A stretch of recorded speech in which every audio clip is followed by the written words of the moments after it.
여러분 좋아하는 중개사법. 자, 오늘 몇 페이지입니까? 53페이지. 자, 53페이지 한번 봐주세요. 자, 공인중개사 제도 이게 나와 있어요.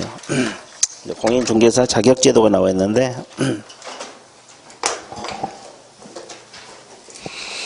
자, 준비되었어요? 예.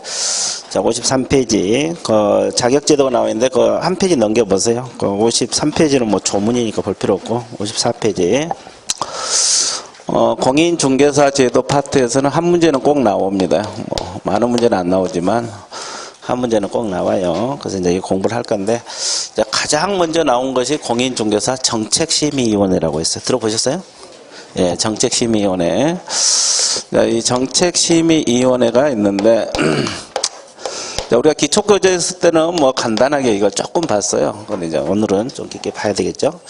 자, 정책심의위원회는 국토교통부에 둘 수 있다고 이렇게 규정을 하고 있어요. 그렇죠? 그래서 다음 사항을 심의하기 위해서 그래서 국토교통부에 둔다 그랬습니까? 둘 수 있다? 둘 수 있답니다. 이게 둔다 그러면 틀려버려요. 그리고 시도에 둘 수 있다 그러면 틀려버리고 이 세 가지를 기본으로 잡고 들어가야 돼. 심의한다는 말, 국토교통부란 말, 둘 수 있다. 됐어요? 예. 자, 그거 알아두셔야 돼요. 그 다음에 이 심의사항이 네 가지나 있거든요. 그래서 이거 네 가지 숙지를 해야 되는데 뭐 지금 당장 숙지하면 좋겠지만 잘 안 되면 그냥 들어보세요. 공인중개사 자격 취득에 관한 사항을 심의할 수가 있어요.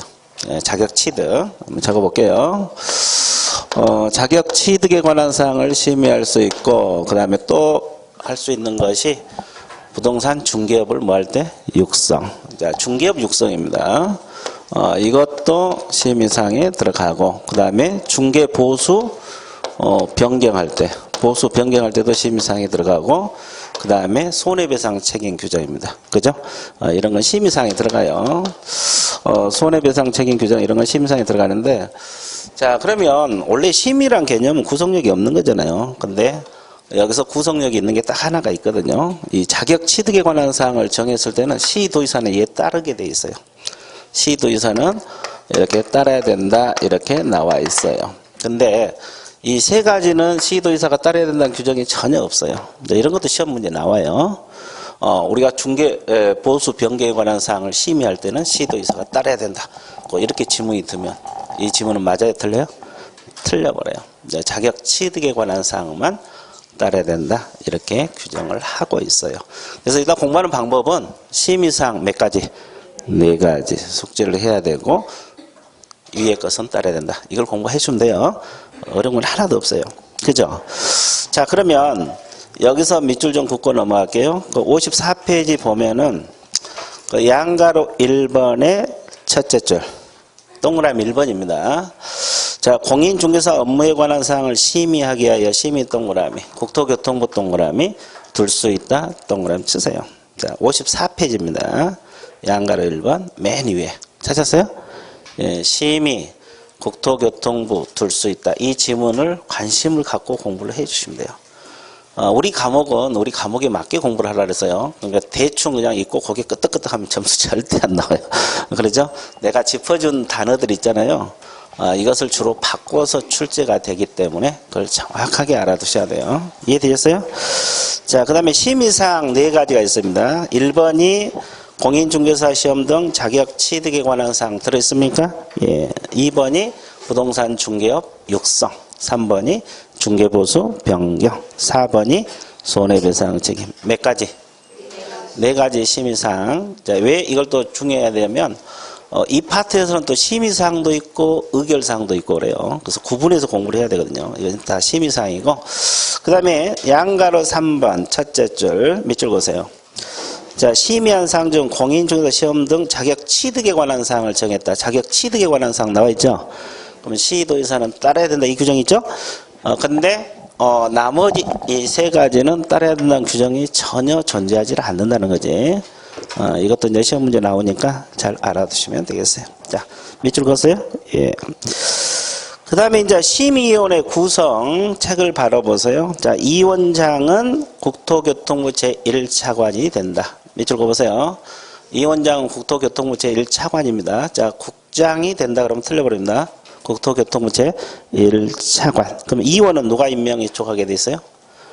국장입니다. 국장. 국토교통부 장관이 임명 이촉하게 돼 있어요. 이제 국장이 중요합니다. 왜 그러냐면 이 파트에서는 권한이 대단히 중요해요. 시험 시행 기관 장의 권한인지 국토교통부 장관 단독 권한인지 시도의사 단독 권한인지 이걸 구분해 주셔야 돼요. 자, 위원은 누가 임명 이촉합니까? 국장. 자, 그 다음에 오른쪽 페이지 나옵니다. 자, 위원장 한 명을 위원은 어떻게 구성되어 있냐? 이 심의위원은 위원장 한 명을 포함해서 7명에서 몇 명? 11명 이내의 위원으로 구성됩니다. 포함한다 동그라미 치세요. 자, 그리고 위원의 임기는 몇 년이라고 그랬어요? 2년. 2년 동그라미 치세요. 그래서 위원은 사임대로 새로 이적된 위원의 임기는 전임위원 임기는 남은 기간으로 한다. 그렇게 나와 있어요. 자, 그거 간단하게 읽어두세요. 그래서 이제 구성에 대해서 가볍게 공부를 했고, 그 다음에 이제 뭐가 나옵니까? 제척. 또 뭐가 있어요? 깊이. 또 뭐가 있어요? 해피. 자, 이런 단어들 들어보셨어요? 제척, 깊이, 해피. 들어봤어, 안 들어봤어? 어디서 들어본 것 같기는 해? 그럼 제척이 뭔데? 아니, 좋았어요. 우리 여기. 지난대 수업때 드렸어요? 확실해? 안 한 것 같은데? 아니, 좋았어요. 거기 들어보셨어요? 네, 들어봤죠? 그럼 제척이 뭡니까, 제척? 예, 배제시키는 거지. 이게 뭐냐면, 자, 위원이 심의위원회에 참가하면은, 심의결에 참가하면 공정한 심의가 안 이루어질 수도 있죠. 그래서 이제 법에 의해서 배제시키는 걸 말합니다. 그러니까 이게 법률의 규정에 의해서. 무슨 규정? 법률의 규정에 의해서 심의결에 참가하지 못하도록 아예 배제시키는 거. 그죠? 예를 들어서 위원이 해당 안건은 당사자가 될 수도 있잖아요. 그리고 해당 안건은 친족이 될 수 있어요, 위원이. 그러면 공정한 심의가 이루어지겠어, 안 지겠어? 안 이루어져. 그러면 이것은 아예 우리 법에 의해서 아예 배제를 시키는 거예요. 그래서 이분들은 친족이니까 공정한 심의가 안 되겠다. 아예 배제시키는 걸 제척. 법 규정에 의해서. 그래서 제척 사유가 거기 4가지가 있어요. 나중에 외워야 되는데 일단 오늘은 뭐 이해만 하세요. 자, 깊이는 당사자 신청입니다. 당사자 신청에서 심의위원회 의결로서 결정이 이루어지는 거. 이렇게 해서 배제를 시키는 걸 말합니다. 자, 당사자가 저 위원이 심의위원회에 참가하면 절대 공정한 심의가 안 돼. 그래서 신청을 해요. 그러면 심의위원회 의결로서 배제시키는 걸 말합니다. 이해됐어요? 자, 그러면 여기는 심의사항입니까? 의결사항입니까? 의결사항입니다. 자, 의결사항은 흩어져 있어요. 심의는 아까 4가지 묶여 있었죠? 흩어져 있습니다. 의결 동그라미, 이따가 치면 돼요. 그 다음에 해피. 해피가 뭐예요? 예? 피하는 건데. 누가 피해, 누가? 예, 본인 스스로 피하는 걸 말합니다. 그러니까 나는 제척 사유가 있으니까 공정한 심의가 안 돼. 본인 스스로 그만두는 걸 말해요. 이해됐어요? 그래서 이제 이 개념 잡았어요. 근데 해피를 하지 않아요. 친족인데 해피를 안 해. 그러면 국토교통부 장관은 해촉할 수가 있어요. 해촉. 이해됐어요? 그래서 해촉은 뭐 이촉 반대의 개념이라고 생각하면 돼요. 그만두게 만든다 말이에요. 자, 이런 내용이 나와 있어요. 자, 그러면 밑줄 한번 그어드릴게요. 양가로 5번에 보면 자, 심의위원회 위원이 다음 각 호는 하나에 해당하는 심의 의결에서 제척된다. 제척된다는 걸 배제시킨다 이 말이에요. 그러면 제척 사유가 거기 몇 가지가 박스 안에 들어있어요? 4가지. 이제 그 시험 보기 전까지는 다 기억을 하셔야 돼요. 근데 오늘은 딱 2번만 한번 체크해 볼게요. 이해도께서. 자, 위원이 해당 안건의 당사자와 뭐이거나 친족이거나 친족이었던 경우 나와 있죠. 그럼 이분들이 심의 의결에 참가하면 공정한 심의가 이루어진다 안 이루어진다? 그래서 법에 의해서 아예 배제시킨 거 이런 걸 제척이라는 말을 써요. 그래서 제척 사유 4가지 나중에 공부할 겁니다. 자, 2번 보세요. 자, 2번 몇 적으세요? 해당 안건 당사자 몇 적으세요? 자, 당사자는 위원에게 공정한 심의 의결을 기대하기 어려운 사정이 있다. 그러면 심의위원회 기피 신청할 수 있죠. 그러면 심의위원회 뭘로 결정한다 그랬어요? 의결 동그라미 치세요. 이게 심의사항이 아니라 의결사항입니다. 의결로 결정한다는 거. 그 다음에 3번 이원 본인이 스스로 적었어요. 회피하여야 한다. 그렇죠? 나는 재적 사유가 있으니까 안 돼. 나는 친족에서 안 돼. 스스로 그만두는 것을 뭐라 그래요? 회피란 말을 써요. 그죠? 회피. 그죠? 근데 회피를 안 하면 누가 해촉할 수 있다 그랬어요? 국장. 국토교통부 장관 떠올려주세요. 여기는 권한이 중요하다 그랬어요. 시험 시행 기관 장의 권한인지 국토교통부 장관의 단독 권한인지 구별하셔야 돼요. 자, 그 다음에 양가로 6번에 보면 이 원장의 직무, 이 원장은 심의위원회를 대표하고 업무를 총괄한다 이렇게 나와 있고, 자, 이 원장이 부득이한 사유로 직무를 수행할 수 없을 때는 이렇게 나와 있죠. 이 원장이 미리 지명한 이원이 이 원장 직무를 대행합니다. 자, 여기서 중요한 것은 이 원장이 미리 지명한 이원 동그라미 치세요. 우리가 저 뒤에 보면은 비슷한 게 있는데 부위원장이 있는 곳이 있어요. 공제사업 운영위원회라고. 근데 이 파트에서는 지금 부위원장이란 존재가 존재하지 않아요. 없어요. 그러니까 이 원장이 지명한 이원이 이 원장의 직무를 대행하도록 되어 있습니다. 그렇죠? 예. 그걸 동그라미 쳐놓고 나중에 다 비교를 해야 되거든요. 자, 그렇죠? 예. 자, D페이지 넘어가세요. 자, 심의위원 운영이 나왔는데 이 원장은 심의위원회 회의를 소집하고 의장이 된다 그랬고, 자, 회의는 제적 과반수 동그라미 쳐서요. 과반수 출석으로 개하고 출석 이용 과반수 찬성으로 의결을 한다. 자, 과반수 동그라미 쳤어요? 예. 과반수입니다. 그 다음에 심의위원회 회의를 열려면은 개최 7일 전까지 통지를 해줘야 돼요. 일시, 장소, 안건, 내용을 통지를 하게 돼 있어요. 며칠 전? 7일 전. 근데 7일간의 여유가 없을 수 있죠. 뭐 긴급히 회의를 소집하거나 부득이한 사주 이런 거 있지, 그죠? 그러면 개최 전날까지 통지를 해주면 돼요. 그 세 번째 줄 나와 있습니다. 개최 전날 동그라미 주세요. 됐어요? 예. 자, 그 다음에 뭐 4번은 볼 필요 없고, 그 다음에 8번 보세요. 간사. 자, 심의위원회 사무 처리할 간사 한 명을 둔다고 했는데 이 간사는 누가 지명하느냐? 이 원장이 지명합니다. 자, 이 원장 동그라미 쳐세요. 그러면 국토교통부 장관이 지명한다 이렇게 질문 들어가면 틀려버립니다. 이 원장이 아까 누구라 했어요? 국토교통부 제1차관이 됩니다. 그렇죠? 예, 그거 주의해 주면 되고. 그 다음에 9번. 자, 심의에 출석한 이원 관계 전문가, 이원, 이분들에게 수당과 예비를 지급할 수가 있다고 했어요? 없다고 했어요? 있죠. 근데 공무원 이원이 직접 출석한 경우는 그러하지 아니한다. 왜 공무원들은 수당과 예비 지급하잖아요? 자기 일이니까. 자기 일이잖아요, 그게. 그렇죠? 예, 그리고. 그 다음에 10번 대단히 중요합니다. 운영 실측에서 운영 밑쪽 오세요. 심의 운영. 운영에 관한 사항은 심의위원회 뭘 거쳐서? 의결 동그라미 치세요. 자, 지금 의결 사항이 몇 군데 나왔어요? 2군데. 기피 신청할 때 의결. 그죠? 심의위원회 운영에 관한 사항을 지정할 때도 의결. 아까도 이야기했지만 의결 사항은 흩어져 있어요. 시민 사항은 4가지 묶여 있지만 의결 동그라미 쳤어요. 자, 그 다음에 뭘 공부하러 들어가느냐? 시험 시행 기관 장이 나와 있어요. 간단하게 봐드릴게요. 자, 여기서 시험은 무슨 시험을 말합니까요? 공인중개사 자격시험을 말합니다. 자, 시험 시행 기관장은 원칙은 누가 되겠어요? 시도지사입니다. 칠판 보세요. 책은 좀 이따 봐드릴게요. 자, 시도지사. 그럼 여기서 시도지사 할 때 시는 무슨 시? 특별시장하고 광역시장을 말한다. 별도 말이 없더라도. 그러니까 시도별로 시험을 시행한 게 원칙이다. 그러면 경기도 따로, 서울시 따로, 충청남도 따로. 그러면 전국적 균형 유지가 돼요? 안 돼요? 안 돼요. 그래서 예외적으로 국토교통부 장관이 균형 유지를 위해서 직접 시험을 시행할 수도 있고 시험 문제를 출제할 수 있다. 이렇게 규정을 하고 있어요. 그죠? 그러면 이렇게 국장이 시험을 시행할 때도 심의위원회 의결을 거쳐야 돼요. 심의위원회 뭘 거친다? 의결. 자, 그럼 의결사항은 지금까지 몇 군데 나왔어? 3군데 나왔어요. 봐. 의결사항이 더 많아요. 심의보다. 됐어요? 예. 자, 의결을 거쳐서 하도록 되어 있어요. 자, 혼자 결정한 것보다는 뭐 심의위원회 의결을 거친 게 낫겠죠? 그죠? 근데 이분들이 공인중개사 시험을 시행해요? 바빠 죽겠는데? 위탁을 하죠. 그래서. 위탁받은 기관을 무슨 기관이라 해요?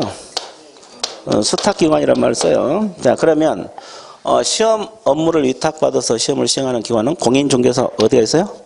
협회가 있어요. 협회. 협회가 위탁받을 수도 있고 또 어디?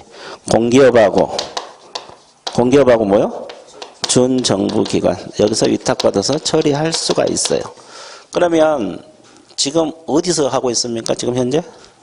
산업인력공단에서 위탁받아서 하고 있잖아요. 밑에 여기 들어가요. 그죠? 예. 그러면 이렇게 위탁을 했으면 일반인에게 알려야 돼, 안 알려야 돼? 알려야 돼. 그래서 관보했다고 고시를 하게 돼 있어요. 이게 위탁했다고. 어느 기관에 위탁했다고. 그래서 자, 이것이 여러분들이 가장 기본이니까 또 알아야 돼요. 이 시험 시행 기관장 알아야 돼요. 시험 시행 기관장은 원칙이 누구다 그랬어요? 시도에서. 예조로 국장. 뒤바뀌면 안 돼요. 뒤바뀌면 안 된다고. 원칙이 시도예요. 시도별로 하는 게 원칙이야. 지금 안 하고 있어서 그러지. 자, 그러면 밑줄 그어드릴게요. 자, 그 2번에서 양가라 1번 시험 시행 기관장 나와 있습니까? 예, 첫째 줄 시도지사 밑줄 그으세요. 특별시장, 광역시장, 도지사, 특별자치도지사. 이걸 줄여서 뭐라 그래요? 시도지사. 그렇게 나와 있죠. 그러면 예적으로 첫째 줄로다 국장 동그라미 치세요. 국장. 자, 국장이 시험을 시행하고자 할 때는 심의위원회 뭘 거쳐서? 의결. 의결이 어디에 나왔어요? 네 번째 줄. 심의위원회 뭘 거친다? 의결. 의결 동그라미 치세요. 의결사항입니다. 그죠? 그 다음에 그 동그라미 3번 보면 시험 시행기관장은 두 번째 줄 공기업, 준정부기관, 협회에다가 위탁할 수 있다 없다? 있다. 그러면 누가 위탁 주체요? 시험 시행기관장이 됩니다. 그렇죠? 자, 그러면 우리가 이제 공인중개사 시험을 시행할 때는 수수료, 응시수수료 납부하죠? 작년에 시험 보신 분들 얼마 납부했어요? 1, 2차 다? 2만 얼마 납부했죠? 그래서 이때는 수수료를 납부하게 됐어요. 이제 응시수수료. 이건, 시도지사가 시행할 때는, 지방자치단체의 조례가 정한 바에 따라서 수수료를 납부하라. 이렇게 나와 있어요. 지방자치단체 조례. 그러면 우리나라 지방자치단체는 광역자치단체가 시도고 기초자치는 시군구죠. 그러면 여기서는 시도 조례라고 해석을 해야 될까? 시군구 조례라고 해석을 해야 될 것 같아요. 시군구? 그냥 찍었어요? 생각하고 찍었어요? 그냥 찍었죠? 네, 그러면 안 된다고. 공부할 때 항상 생각하라 했어요. 자, 누가 시험 시행 기관이에요? 그러면 시도조례입니다. 자, 우리 과목에서 시군구 조례도 있고 시도조례도 있고 그래요. 그러니까 시도지사가 관할을 했으니까 시도조례입니다. 이해되세요? 예. 자, 그 다음에 국장이 시험을 시행할 수도 있어요, 없어요? 그러면 이때는 국토교통부 장관이 결정 공고하는 수수료를 납부하라 이렇게 나와 있고, 그러면 지금처럼 공인중개사 시험 업무가 위탁이 될 수가 있어요, 없어요? 그러면 위탁받은 자가 위탁한 자의 승인입니다. 자, 위탁받은 자가 뭐요? 위탁한 자의 뭘 얻어서? 승인을 얻어서 결정 공고하는 수수료를 납부하라 이렇게 나와 있어요. 자, 그래서 시험 시행 기관에 따라서 수수료 납부 규정도 달라지고 있어요. 이걸 매치해서 공부를 해주시면 돼요. 자, 밑줄 그어드릴게요. 자, 오른쪽 양가로 2번 응시수수료. 자, 동그라미를 주어 시도지사가 시험 시행기관일 때는 지방자치단체 조례 밑줄 그어보세요. 그럼 여기서 지방자치단체는 시군구라 그랬습니까? 시도라 그랬어요? 시도라고 적으세요. 시도조례입니다. 그 다음에 2번 국장이 시험을 시행할 수도 있다 그랬어요? 없어요? 그러면 누가 결정 공고하는 수수료? 국장 동그라미 치세요. 국장이 결정 공고하는 수수료다. 그 다음에 세 번째, 이 시험 시행 업무가 위탁될 수도 있다 그랬죠? 그럼 위탁받은 자가 위탁한 자 뭘 얻어서? 승인. 자, 이렇게 세 가지 나눠서 공부를 해주시면 돼요. 자, 그러면 여러분들 그 응시 원서 내고 수수료 다 납부했는데 시험을 못 보게 됐어요. 그럼 응시수수료 반환해 줄까요? 안 해줄까요? 안 해줘요? 해줘요? 안 해줘요? 봤어요? 그렇죠. 안 해줘요? 네, 그래서 전부 일부 반환합니다. 전부 또는 일부 반환해줘야 아는 경우도 있고 일부 반환 경우도 있고 전부 반환 경우도 있어요. 그래서 그 반환 기준이 거기 쭉 나와 있어요. 그 기준은 나중에 하기로 하고 일단 양가로 4번 두 번째 줄 응시수로 전부 또는 일부를 반환하도록 되어 있습니다. 그 반환 기준이 있어요. 안 해준 경우도 있고 일부 해준 경우도 있고 전부 해주는 경우도 있어요. 사유에 따라 달라져요. 그래서 이제 서서히 하기로 하고 일단 전부 일부를 반환해주게 돼 있다는 거는 알고 계셔야 돼요. 그죠? 예, 그러죠. 자, 그 다음에 쭉 내려가서 시험 시행이 나와 있어요. 자, 맨 밑에 시험은 매년 매대 이상 시행한다 했어요. 이상이다 또 하나 있어요. 뭐 1회는 누구나 다 알고 있는 거고 1년에 2번 볼 수도 있다는 소리예요. 다만 시험 시행 기간에 부득이한 사유가 있을 때는 심의위원회 뭘 거쳐서 의결, 당해연대 시험을 시행하지 아니할 수 있다. 이 말은 2년에 걸쳐서 한 번씩 볼 수도 있다. 그때는 단독으로 결정해요. 심의위원회 의결. 의결 지금 몇 군데 나왔어? 4군데 나왔어요. 의결사항 흩어져 있다 그래서 지금 의결에다가 진하게 동그라미 주세요. 의결을 거쳐서 당해연대 시험을 시행하지 아니할 수 있다. 그러면 2년에 한 번씩 볼 수도 있다는 소리죠? 그러죠? 자, 그 다음에 뒷페이지 넘어가세요. 자, 시험 공고가 나왔어요. 그 첫째 줄 후단 보면 예정 시험 일시 밑줄 것이고 이거 매년 2월 28일까지 공고해요.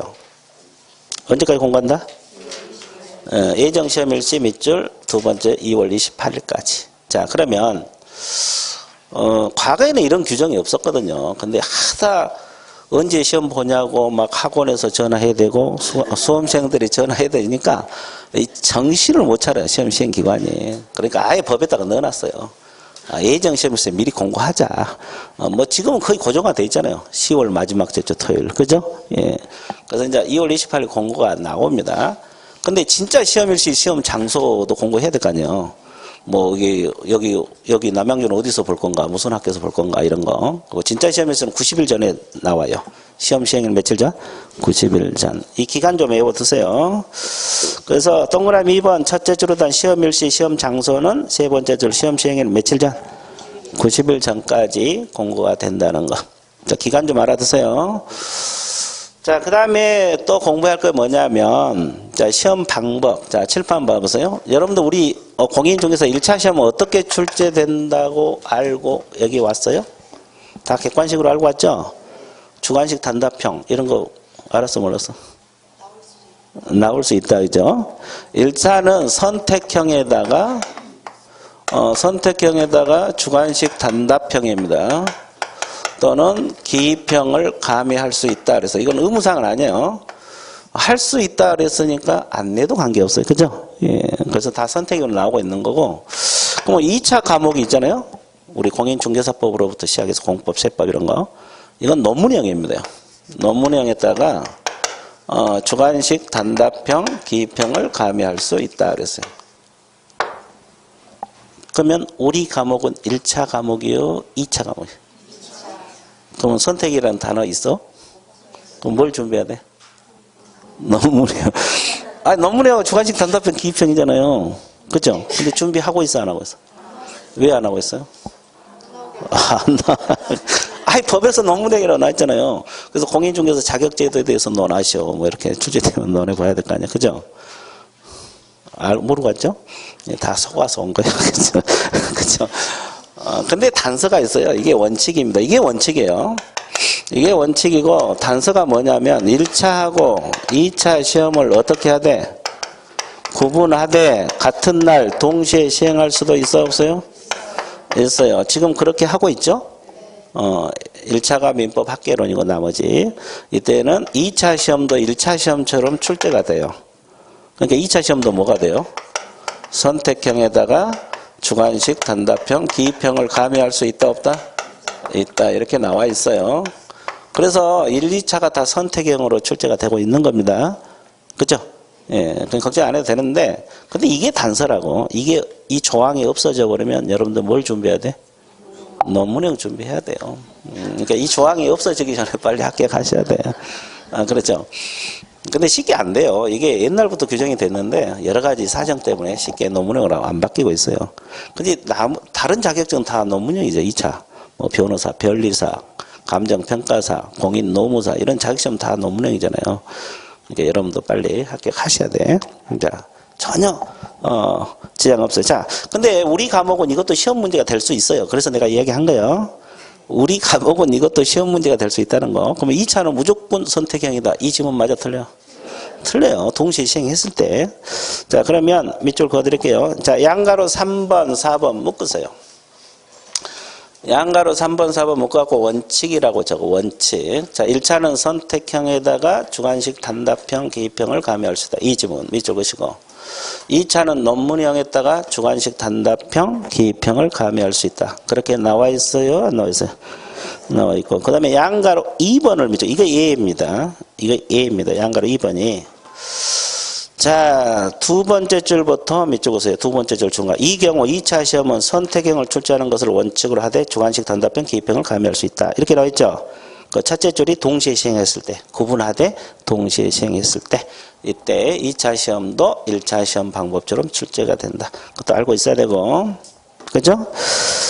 자, 그 다음에 5번으로 들어갑니다. 자, 시험 응시 결격 사유. 제목만 밑줄 그으세요. 자격이 취소되면 몇 년간?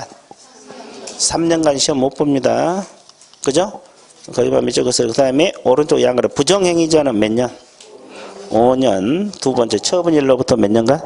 5년. 5년간 시험 못 봅니다. 그죠?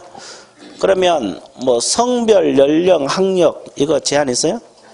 없어요. 애국인도 시험 볼 수 있습니까? 네, 다 볼 수 있어요. 그러면 결격사유 기간, 미성년자, 파산자, 징역형을 선고받은 자 이분들 다 시험 볼 수 있어요. 합격하면 자격증 다 나옵니다. 그러니까 역시 여러분들 혹시라도 파산 선고를 받았다 또는 집행유예 선고를 받았다 걱정 안 해도 돼요. 공부 열심히 하면 자격증 나와. 그렇죠? 예, 좋았어요. 혹시 그런 경험 있어요? 없어요? 예. 그러면 양가로 3번 밑줄 그을게요. 미성년자, 피한정 후견인, 피성년 후견인, 애국인, 전과자 다 시험 봐서 자격을 취득할 수 있다. 이렇게 나와 있죠? 예, 가볍게 정리 끝. 자, 뒷페이지 쭉 넘어갑니다. 자, 62쪽으로 들어갈게요. 자, 62쪽이 뭐가 나오냐면 자격증 교부하고 재교부해서 그 1번 시험 출제 및 채점 나와 있습니까?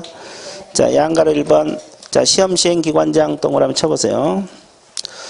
시험 시행기관장은 학식과 경험이 풍부한 자 중에서 출제위원입니다. 거기 두 번째 출제, 선정, 검토 이게 출제위원을 말하면 줄여서 임명, 이촉한다. 자, 그러면 출제위원은 누가 임명 또는 이촉할 수 있다는 거예요?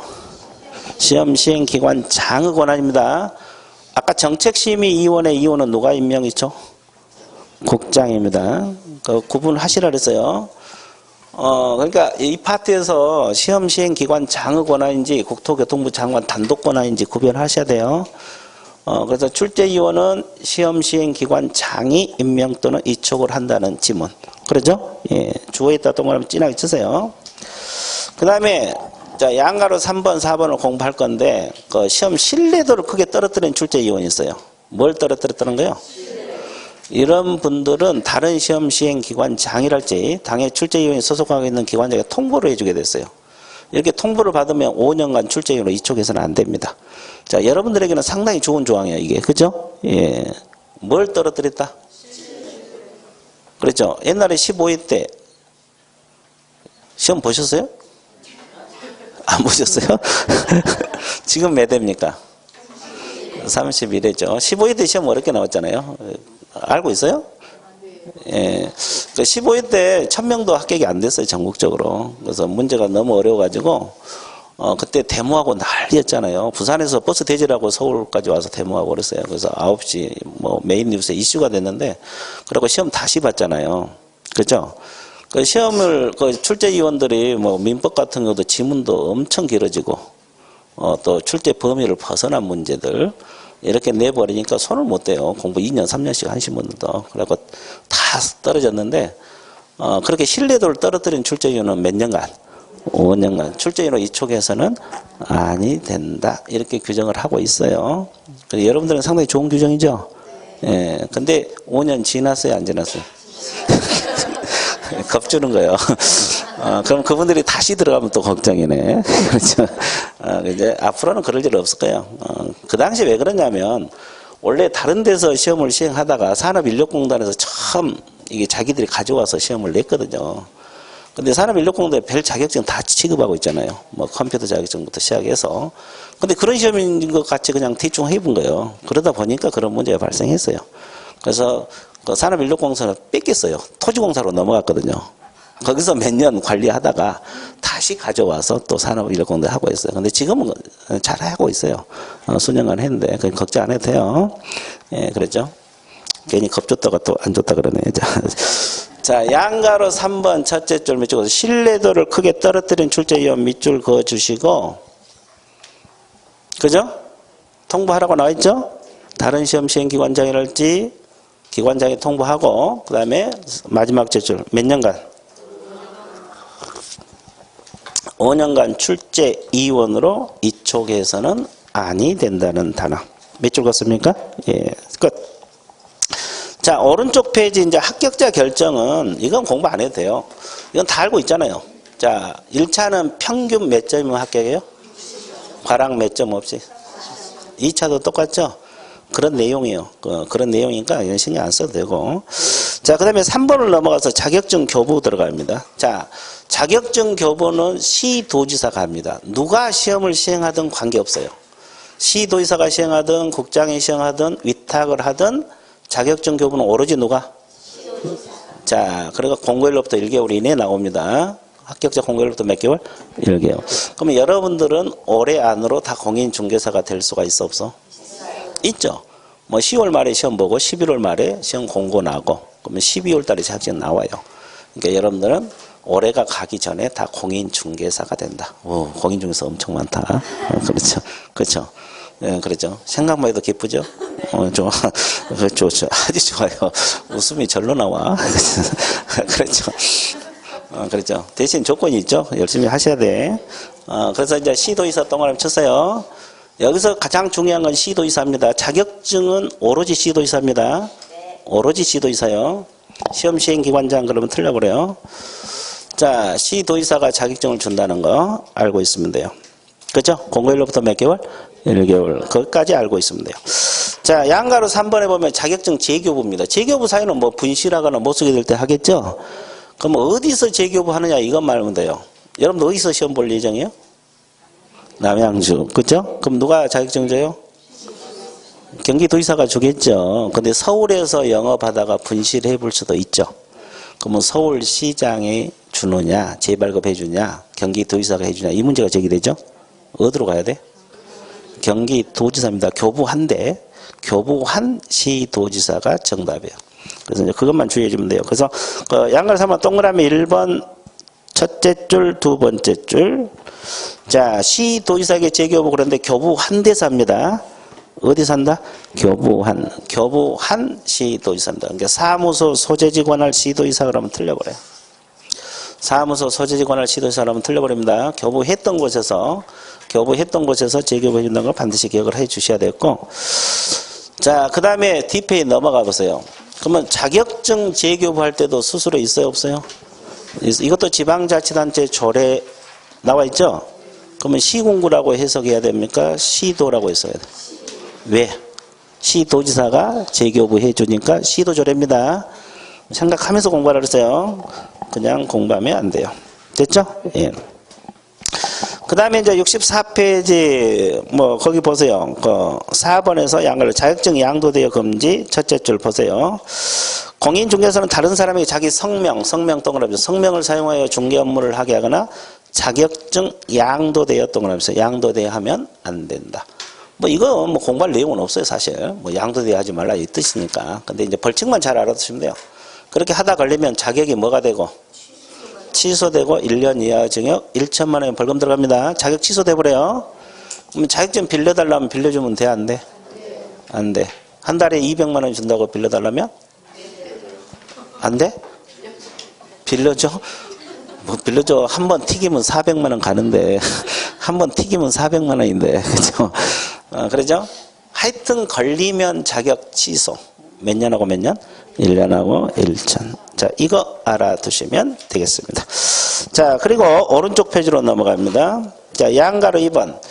양수 대여받는 행위도 하면 안 돼요. 자격증을. 그죠? 그럼 빌린 사람은 1년하고 1천. 왜 여기는 자격 취소가 안 돼? 자격증이 없으니까 징역 벌금만 들어갑니다. 그러죠? 예. 그리고 이제 양가로 3번 첫째 줄 공인중개사가 아닌 자는 공인중개사 이하 유사명칭을 쓰라 쓰지 말라. 그러면 여기서 지금 현재 공인중개사 여러분 아니죠? 그럼 어디다 유사명칭 쓰지 말라는 거예요. 공인중개사. 명함 같은데 쓰지 말란 소리요.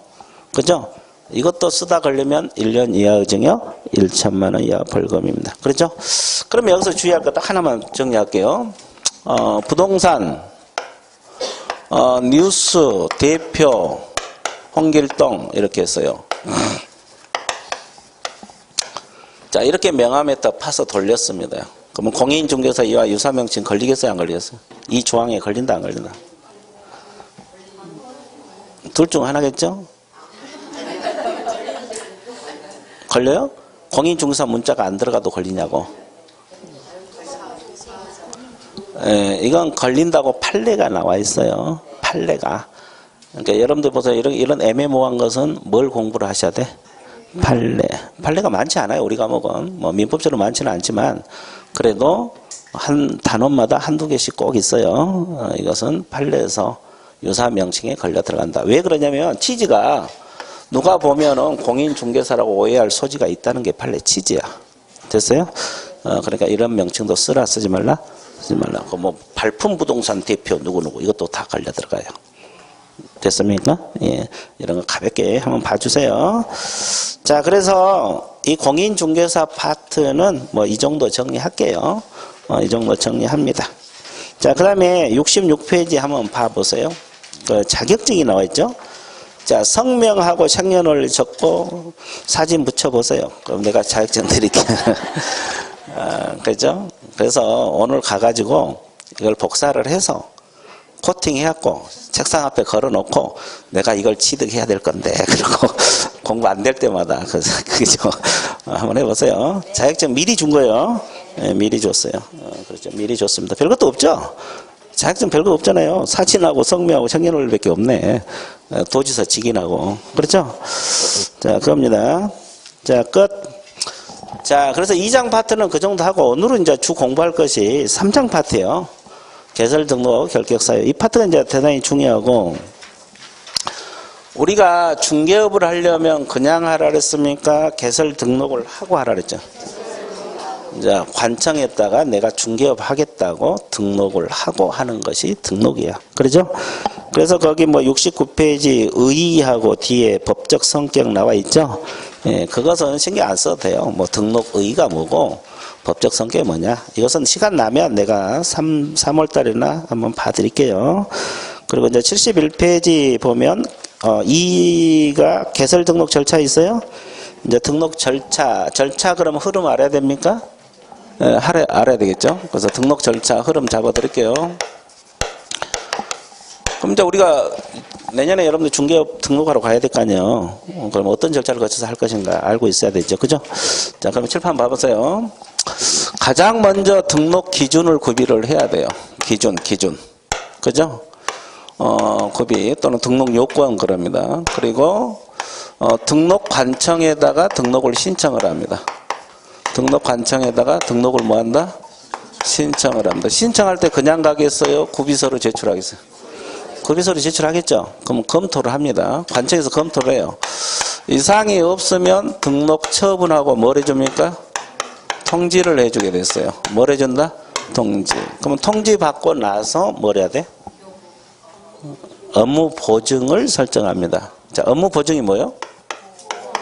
보험 드는 겁니다. 보험 들어야 돼요. 이걸 설정하고 나면 이제 뭐가 나오냐? 등록증이 나와요. 등록증. 등록을 했으면 등록증이 나오겠죠? 등록증 교부받고 나서 무슨 개시? 업무 개시로 들어간다. 이게 이제 등록 절차거든요. 그 흐름은 당연히 알아야 돼요. 뭐 지금 당장 기억 안 들어도 시간 지나면 다 알게 돼요. 가볍게 들어보세요. 자주 뭐 적을 때니까. 그럼 이제 하나씩 분석 들어갈게요. 신청은 누가 가능해요? 등록 신청 권한이 있는 자. 공인중개사. 그래서 공부하잖아요. 그죠? 자격증 없으면 등록이 안 되니까. 공인중개사. 줄여서 공. 그리고 또 누구? 법인. 이분들이 신청권자예요. 법인 개공이 있잖아요. 그럼 외국인도 신청 가능합니까? 네, 가능해요. 자격증 취득할 수 있다 그래서 외국인도. 그럼 외국 법인도 가능합니다. 그럼 이제 주의할 거. 소속 공인중개사는 자격증 가지고 있어야 안 가지고 있어요? 그럼 소속 공인중개사가 등록을 할 수 있냐? 예? 왜 못해요? 잘 모르겠죠? 오늘 처음 오셨어요? 아, 좋았어요. 처음 와서 맨날 하루 종일 웃고만 있어. 그렇죠. 좋아. 그렇죠. 어떤 분은 처음 와서 다른 사람 몰라가지고 막 인상 쓰고 있는데 아주 좋았어요. 아주 좋았어요. 바람직한 현상입니다. 자, 소속공인중개사를, 이분은 뭐냐면 자격증 가지고 취업한 사람, 줄여서 소공이라 그래요. 소공. 소속공인중개사. 자격증 가지고 취업한 사람. 그러면 이분들은 등록이 안 돼요. 왜 그러냐면, 이중 소속 때문에 그런데, 이중 소속 못하게 돼 있거든요.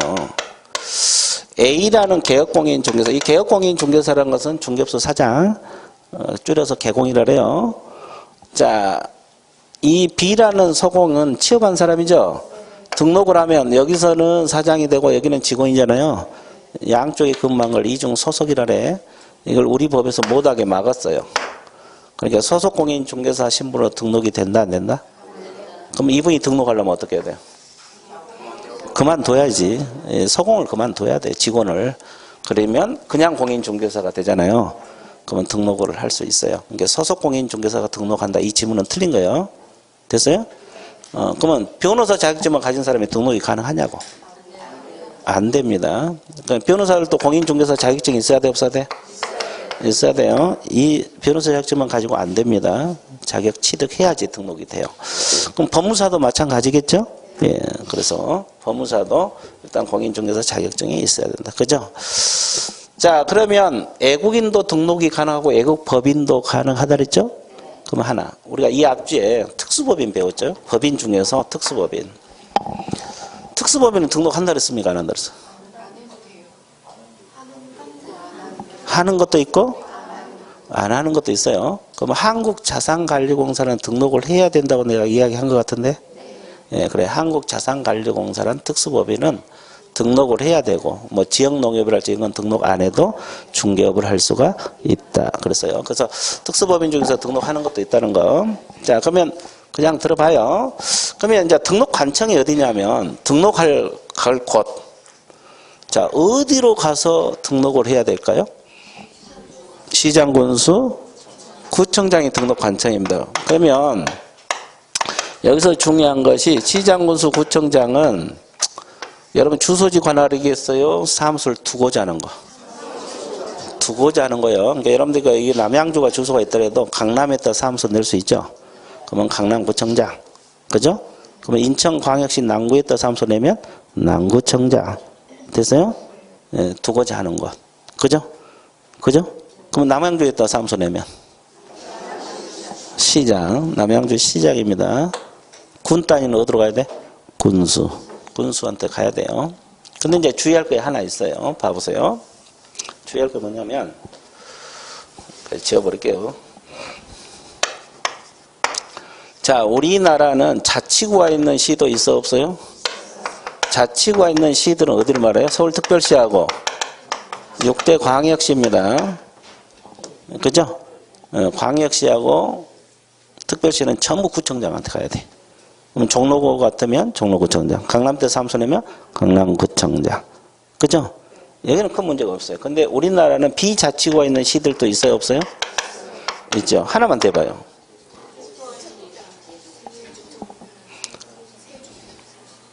비자치구가 있는 시들, 구가 있는 시들, 특별시 광역시가 아닌데. 수원시로 할까요? 그럼 수원시로 해볼게요. 수원시 무슨 구? 팔달구. 좋아. 왜 팔달구요? 뭐 권성구도 있고 영통구도 있고 막 그러는데. 하여튼 팔달구. 아는 데가 팔달구니까.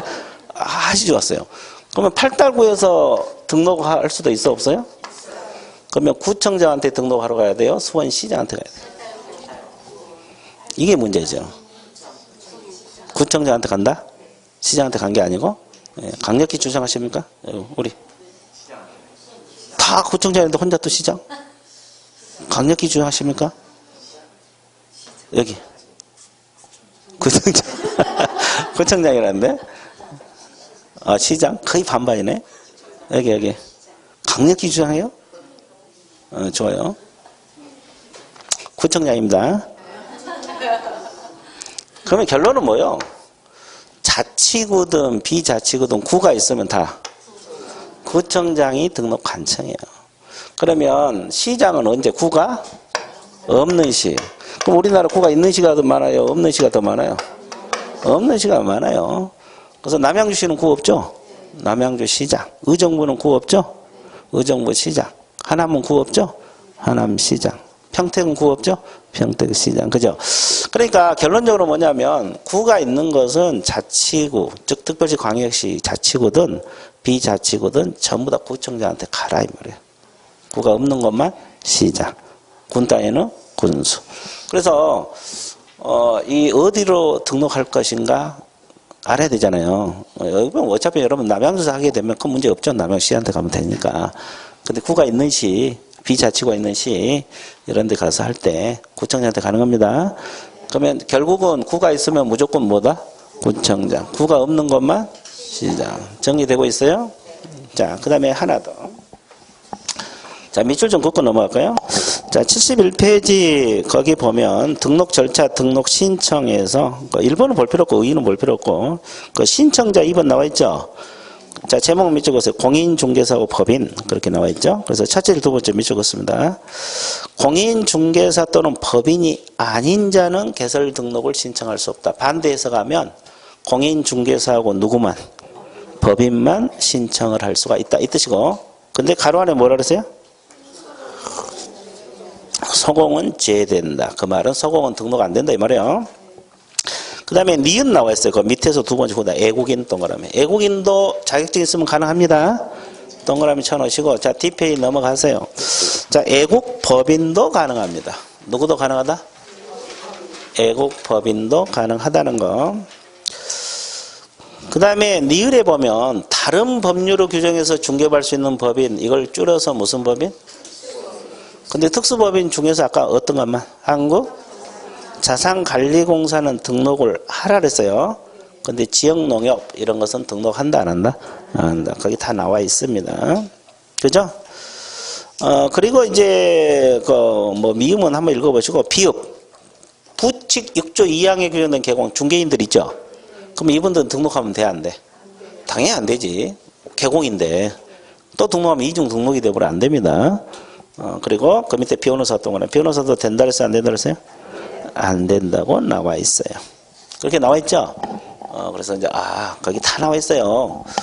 자, 73페이지로 넘어갑니다. 나머지 볼 필요 없고. 그 개설 등록 관청 나와 있죠? 세 줄 몇 적으세요. 자, 첫째 줄 후단부터 사무소를 두고자 하는 지역입니다. 사무소를 두고자 하는 지역을 관할하는 시장, 군수, 구청장. 그렇죠? 그리고 동그라미 2번 첫째 줄 두 번째 줄 자치구 구청장이든 비자치구청장이든 불문하고 등록관청이 된다고 나와 있어 안 나와 있어요? 나와 있어요. 그러니까 구가 있으면 무조건 어디로 가야 돼? 구청장으로 간다는 거. 구가 없는 것이 시장이다. 개념 잡았어요? 예. 그 다음에 이제 양가로서 한번 이제 등록 기준 들어갈 건데, 자, 칠판 봐보세요. 칠판 보고 있습니까? 자, 이 등록 기준을 구비하라 그랬어요. 등록 기준. 그러면 여기서 공인중개사가 갖춰야 할 등록 기준도 있고, 법인이 갖춰야 할 등록 기준도 있죠? 그럼 여러분들이 내년에 개인적으로 하면 공인중개사. 이걸로 등록하겠죠? 법인 만들면 이쪽이겠죠? 그럼 이쪽부터 먼저 공부해 볼게요. 그럼 일단은 자격증이 있어야 돼요? 없어야 돼요? 자격증 취득해야 돼요. 그러면 자격증을 취득하기 위해서는 어떻게 해야 됩니까? 시험을 잘 봐야 되겠죠? 그러면 시험을 잘 보기 위해서는 어떻게 해야 돼? 공부를 열심히 해야 돼. 그죠? 공부를 열심히 하기 위해서는 결석을 하면 된다 안 된다? 안 된다. 결석을 하면 안 돼. 그랬죠. 토요일이라고 막 놀러 가면 안 되고. 이해되셨어요? 내가 누차 강조하지만 우리 공인중개사법은 60점 목표로 하면 안 된다 그랬어요. 몇 점 목표로 하셔야 돼요? 최하 80점이요. 최하 80점 커트라고 생각하고 공부를 하셔야 돼. 근데 우리 과목에서 60점은 금방 빼요. 근데 80점 맞기는 진짜 어려워. 80점 맞기는 진짜 어렵거든요. 이 75점까지는 그냥 올라가는데 이런 80점이 안 올라가. 그러죠? 이 전범위를 다 알아야 되거든요. 그죠? 예, 그러니까 꾸준히 하셔.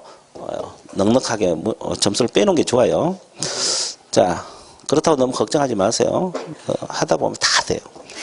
그죠? 그 다음에 또 뭐가 필요하냐? 실무 교육을 받아야 돼. 무슨 교육? 그럼 여러분들 그 실무 교육은 중개업 하기 전에 받는 교육이라고 했죠? 중개업 하기 전에 받는 교육이에요. 그러면 실무 교육은 몇 시간 정도 받을 것 같아요? 28시간 이상 32시간 이하입니다. 그래서 한 3, 4일은 받아야 돼요. 요즘 실무교육 위탁받아서 하잖아요. 이것도 위탁을 해주거든요. 시도의사가 실시권자인데 이분들이 안 하고 위탁을 해줘요. 대학이나 뭐 학교랄지 또 뭐 협회랄지 이런데 미어 터져요 지금 요즘 실무교육 기관이. 작년에 합격을 많이 했나 봐. 합격을 많이 해서 지금 실무교육 받으러 온 사람이 엄청 많아요. 그죠? 예. 그래서 이제 그거 알고 있어야 되고 실무교육을 반드시 받아야 돼. 이게 안 받으면 등록 안 됩니다. 됐죠? 그러니까 여러분들도 이제 등록하러 가려면 실무교육 받아야 하고 소공으로 취업하려고 해도 실무교육 받아야 돼요. 그죠? 자, 그 다음에 이걸 받아야 되고 그 다음에 또 해야 할 게 중개 사무소를 갖춰야 돼. 뭘 갖추라? 나는 우리 안방에서 컴퓨터 놓고 중개할게요. 그러면 안 돼요. 등록이 안 돼. 근데 사무소 기준이 있어요. 자, 건축물 대장에 기재된 건물에 사무소 들어가 그랬어요. 자, 그 건물을 신축하면 건축물 대장 올라갈 거 아니에요. 거기에 기재된 건물. 근데 건축물 대장에 기재되지 않았더라도 이 사무소 장소가 너무 좋아요. 이제 건물을 신축을 했고 권리금도 없고 깨끗하고 장소도 좋고. 근데 아직 건축물 대장이 안 올라갔어. 그 사무소 낼 수 있냐? 근데 조건 있죠? 준공검사나 사용 승인 받은 건물은 가능하다 이런 거예요. 그죠? 이게 준공검사 떨어진 건물. 막상 이제 사무실을 얻으러 다니면 그런 문제 봉착하게 돼요. 가능합니다. 근데 가설 건축물은 된다 안 된다? 안 됩니다. 가설 건축물은 사무소 못 내요. 그럼 미등기 건물은 가능하겠어요? 가능해요. 대장에만 기재되어 있으면. 보통 이제 건축물 대장이 먼저 올라가고 등기된 게 보통이거든요. 그러니까 건축물 대장에만 기재되어 있으면 미등기 건물도 가능해요. 근데 무허가 건물은 안 됩니다. 무슨 건물 안 된다? 무허가 건물 안 되고. 그럼 면적 제한이 있을까요? 한 평이든 100평이든 전혀 관계없어요. 면적 제한 없고. 그럼 반드시 본인 소유 건물이어야 되겠습니까? 전세든 임대차든 사용대차에서 사용권만 확보하면 돼요. 그래서 하여튼 이 사무소 기준이 이런 게 있어요. 그 정도 정리할게요. 그리고 마지막으로 뭐가 없어야 돼? 결격사유가 없어야 됩니다. 결격사유는 아직 안 배웠지만 좀 이따 배워요. 뭐 기초할 때 들으신 분은 배웠겠지만 오늘 처음 오신 분들 이게 뭐냐면 파산자랄지 그죠? 파산자랄지 뭐 미성년자랄지 뭐 집행유예 선고를 받은다랄지 이런 분들은 등록이 안 됩니다. 이해되셨어요? 그래서 그러면 이제 우리가 여러분 지금 당장 등록하러 갈 수도 있는데 이건 다 해결됐고 이건 사무소 내면 되죠? 이것은 3, 4일 받으면 되죠? 이게 문제예요, 이거요. 자격증. 자격증도 10개월 투자하면 돼요. 이제 한 10개월 남았어요? 좀 못 남았는데 하여튼 10개월 정도 투자하면 충분합니다. 학원에서 시키는 대로만 하면 돼요. 시키는 대로. 자꾸 요령 피우면 안 돼요. 그죠? 예. 확실히 이제 다 증인들이에요. 그래서 이제 결석하면 안 되고 이렇게 자꾸 반복을 하셔야 돼요. 그래서 내가 누차 강조하잖아요. 10번은 보고 들어가야 된다. 전 과목 전 범위 10번을 봐야지 합격이 된다. 그렇게 이야기를 했어요. 그러니까 이게 양이 있잖아요. 과목별로 양이. 그러니까 이게 좀 시간이 걸릴 거예요. 이렇게 차분하게 따라와 주시면 돼요. 자, 그러면 공인중개사 가철 등록기준 공부해봤어요? 안 해봤어요? 몇 줄 좀 긋게요. 자, 73페이지. 자, 동그라미 1번 공인 양가로 3번에서 동그라미 1번 그 공인중개사가 개설하고자 하는 경우 나와 있죠. 공인중개사일 것 밑줄 그으시고 자 실무교육 받았을 것 첫째 줄만 밑줄 그으세요. 등록 신청일 전 몇 년 이내 받으라. 너무 빨리 받으면 또 받아야 됩니다. 일단 거기만 밑줄 그으세요. 나머지 내용은 또 뒤에 나와. 실무교육 교육 파트에서 또 나오니까. 그리고 참고하기 밑에 보면은 그 좀 틀렸네. 그 실무교육은 국장이 실시기관이다 이렇게 표현하고 있죠. 시도지사입니다. 이거 고쳐주세요.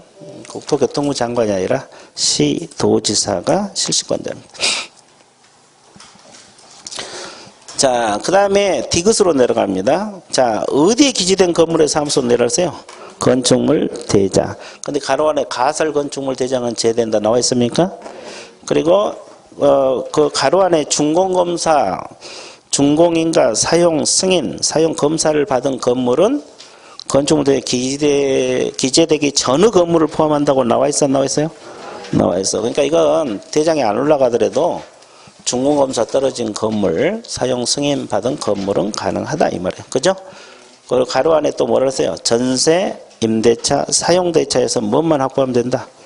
사용권. 그렇죠? 그리고 이제 그 두 번째 후단 세 번째도 밑줄 그으세요. 건축물 대장에 기재된 건물, 그죠? 자, 가설 건축물하고 무허가 건물은 사무소를 댈 수 있다 없다? 없다. 거기까지 밑줄 그으세요. 그죠? 근데 미등기 건물은 가능합니다. 알고 있어야 돼. 미등기 건물은 가능하다. 뭐 이 정도 일단 정리하시고 그 다음에 그 니을에 뭐가 나왔어요? 등록후 결격사유 있어야 된다 없어야 된다? 없어야 된다. 근데 결격사유는 오늘 진도 나가려면 모르겠네. 하여튼 그거 없어야 됩니다. 여기까지 정리됐어요? 그래서 여러분들이 이제 내년에 개인적으로 등록하려면 이것만 충족하면 돼요. 조금 많지 않죠? 일단 자격증이 가장 큰 문제인데 열심히 공부하면 다 합격 가능합니다. 전혀 지장 없어요. 그러면 우리가 여기까지 쉼 없이 달려오다 보니까 1시간이 끝났어 안 끝났어? 그럼 어떻게 해야 돼? 그렇지. 그건 대답 잘하시네. 휴식 같습니다.